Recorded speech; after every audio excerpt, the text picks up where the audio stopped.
In today's video, I'm going to show you how you can move on and progress from one progression to the other. So basically, for example, many of you asked me, how can I progress from being in the advanced act progression towards doing the straddle, towards doing the full? So it doesn't matter which progression you are currently at. You might be at tack planche and you might be at straddle planche trying to do the full. I'm going exactly to show you today how you can take advantage of it and start progressing and actually achieving the progression you're trying to get to. Okay, so how do I even know that this is the right time for me to move on to harder stuff and to actually train more specifically towards achieving like the next progression? So we are going to talk about timing. And most of you probably thinking that you have to hold the progression that you're currently working with for 20 seconds at least before even thinking of moving on to other harder stuff. And that's what the social media wants you to think. And once I was in that level, once I was in the advanced act, once I was in Straddle, I used to think that, yeah, I should have like super long holds before moving on to trying harder stuff, because that's my base to move on to something more intense. And yes, that's true that this is the base for it, but working with 20 seconds is so much. For example, if I can hold something for 5 seconds, and the difference between 5 seconds to 8 seconds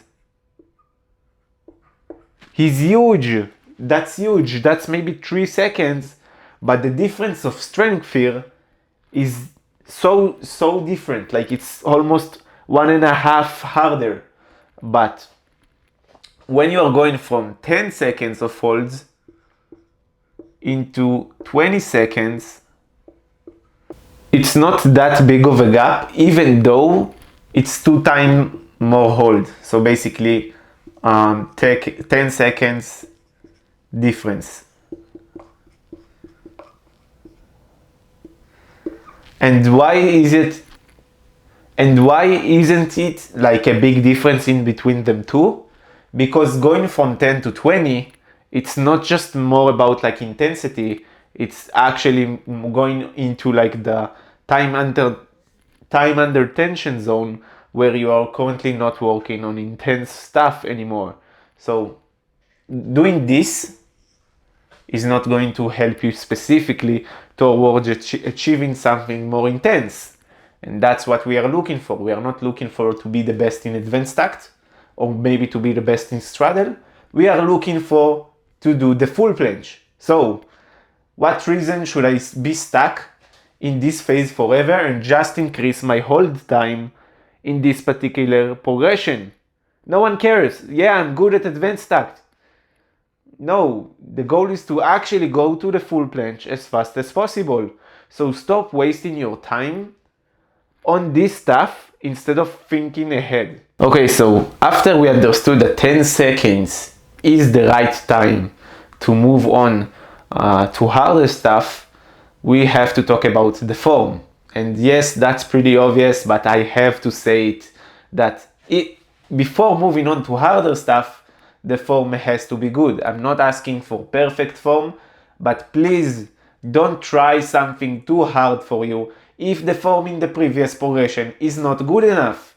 You are wasting your time, basically. So, solid form. And by doing solid form, I'm basically talking about like not even locking your arms. That's the most basic thing. I'm talking about like protraction in planche, PPT, and so on. Please do that before moving on, because if you do, and you might succeed at the straddle planche, even though your form in the advanced act wasn't good enough, but it will be so much harder for you once you want to correct the form to do so. So stop actually making things too hard for you, instead of just basically work smarter. And now we are going to talk about the amounts of sets. So we discussed that good form is necessary, 10 seconds is necessary, but for how many sets? So obviously doing it for one set, it's kind of wobbly, you know. You might not be able to do it every session. So it's crucial to do it for at least 2 to 3 sets. And I don't even care if it's on the same training session. I'm not asking you to do set right after set of 10 seconds of the progression. So basically, you can do one session where you do 10 seconds, maybe next session you do another one. Basically that just to make sure that you are consistent with your hold time. So we basically got into the more interesting part of it, and the reason I even talked about this topic is I've shared on Instagram like a Q&A, and I felt most of you just wanted to hear about it. So here I am. I made this video. So if you're not even following me on Instagram, go ahead, drop a follow. And so I'm going to ask a question you probably all know. And why is it even harder for me to do the straddle instead of the advanced act, or maybe the full instead of the straddle? And the reason is very obvious, and it is because the leverage is longer. So basically it comes down to a game where bridging the gap between the leverage is what we are aiming for. So for example, bridging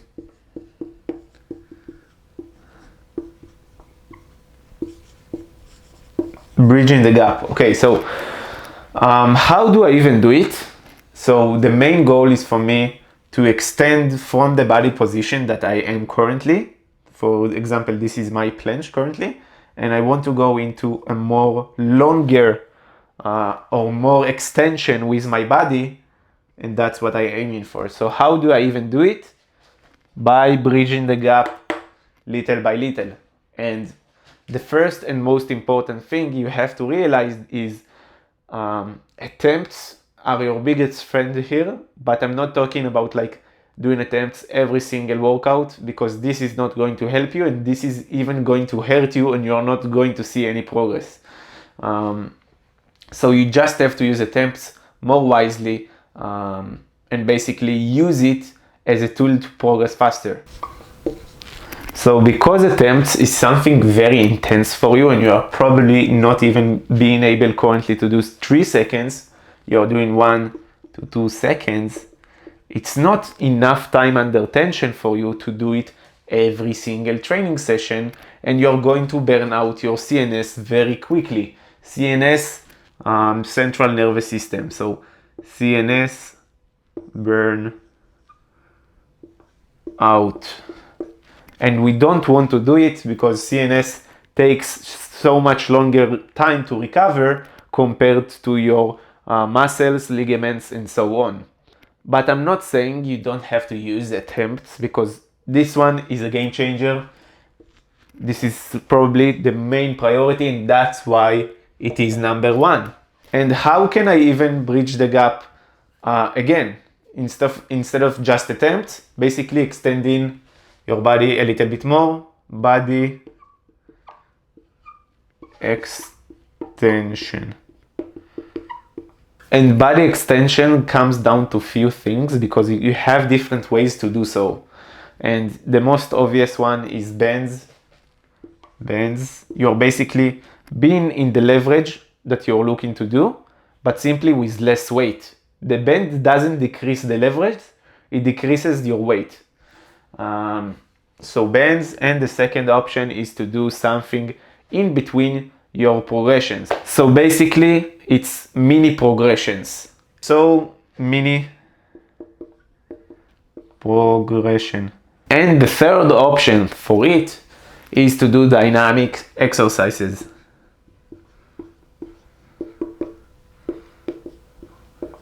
So what's the point of doing all these 3, and why these are super important?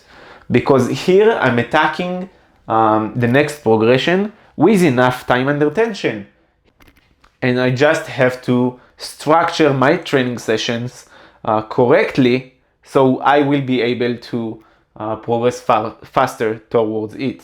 And the third and last options is doing the previous progression because you don't want to neglect what you're used to do. So that can still help you, but not as much, and that's why it is only at last place. So previous progression.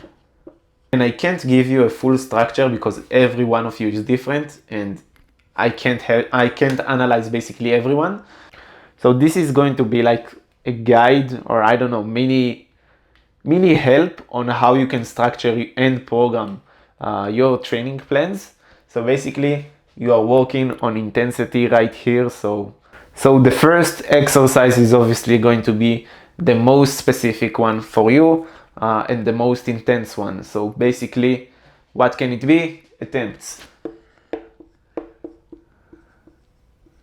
So because attempts is very, very intense for your body currently in your current stage, you will have to rest a little bit more than you are used to recover between sets. So you will be able to do everything and complete the training sessions. So longer rest, and at the same time listen to your body because you can't progress just by following a training structure, and it's super important to combine intuition into it. So basically after the attempts I can do a still very specific exercise but a little bit less intense. So it's going to be like a mini progression that we talked about. So mini progression. And you want to do out of these two, this one is going to be few sets because you don't want to fatigue yourself too much. And this is going to be your working sets. Working sets. So this is the most important part of your training sessions, these two exercises, and then it's going to be like more into accessory work. So you're going still to train specifically on the goals, but it's going to be more of implementary stuff, basically doing, for example, now the progression that you currently can do, maybe even dynamic exercises like opening from the tack planche to the advanced one, handstand negatives, handstand push-ups, so on. It just have to be accessory that still is very specific towards the thing that you're looking for, you know, planche lean push-ups, and so on. So accessory stuff, and it's going to be 2 exercises, and that should be it. No pull-ups, no push-ups, nothing. You don't need like the most basic stuff. You are still in a level that you don't need like to do the basics anymore, and doing more than 4 exercises is not going to be so beneficial for you. So that's basically enough. And the second training structure is going to be without attempts because you don't want to over fatigue your CNS. So now it's going to be band work.